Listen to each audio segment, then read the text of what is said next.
9/2/24 శుక్రవారం రోజున జరిగిన దళిత బంధు రెండవ విడత రాణి బాధితుల సమావేశంలో ప్రతి ఒక్క బాధితుల ఆధార్, బ్యాంక్ పాస్బుక్ జిరాక్స్లతో పాటు తెలంగాణ ముఖ్యమంత్రి రేవంత్ రెడ్డికి వినతిపత్రం జతపరిచి పోస్ట్ చేస్తామని సమావేశంలో చెప్పడం జరిగింది. వాటిని ఈరోజు అనగా 12/2/2024 సోమవారం రోజున జంబుగుంట పోస్టాఫీసులో స్పీడ్ పోస్ట్ ద్వారా సీఎంఓ కార్యాలయానికి పంపిన దళిత బంధు సాధన సమితి సభ్యులు దీనికి సంబంధించిన అధికారులు కానీ, రాష్ట్ర ప్రభుత్వం కానీ వెంటనే స్పందించి మా సమస్య పరిష్కారం చేయాలని కోరుకుంటున్నాం. ఈ కార్యక్రమంలో కొలుగురి సురేష్, ముందా రాజేష్, కొలుగురి నరేష్, రామంచ రకేష్, అకినపల్లి ఆకర్షణ్ నాగరాజు, రక్షిత్, దీపక్, కె సతీష్ బండారి, ప్రశాంత్ తదితరులు పాల్గొన్నారు.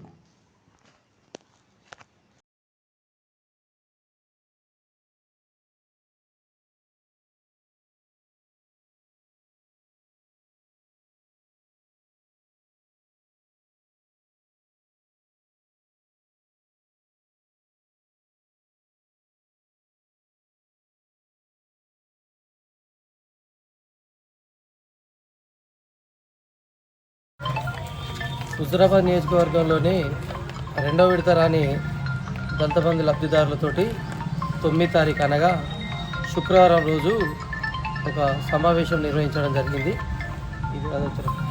ఈ సమావేశంలో దాదాపు చాలామంది లబ్ధిదారులు సీఎంఓ ఆఫీస్కు దరఖాస్తు చేసుకోవడం జరిగింది. ఈ దరఖాస్తులో భాగంగా ఆ సమావేశంలో మేము దరఖాస్తులు తీసుకున్నాం. ఆ దరఖాస్తులు దాదాపు 3700 వరకు దరఖాస్తులు వచ్చినాయి మాకు.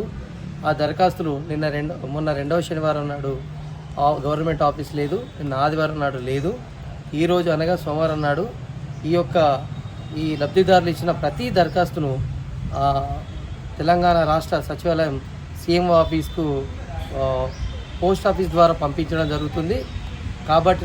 కాబట్టి ఇచ్చిన ప్రతి లబ్ధిదారులు ఈ విషయాన్ని గమనించాలి. మనది ఈ పోరాటం ఆరంభం మాత్రమే.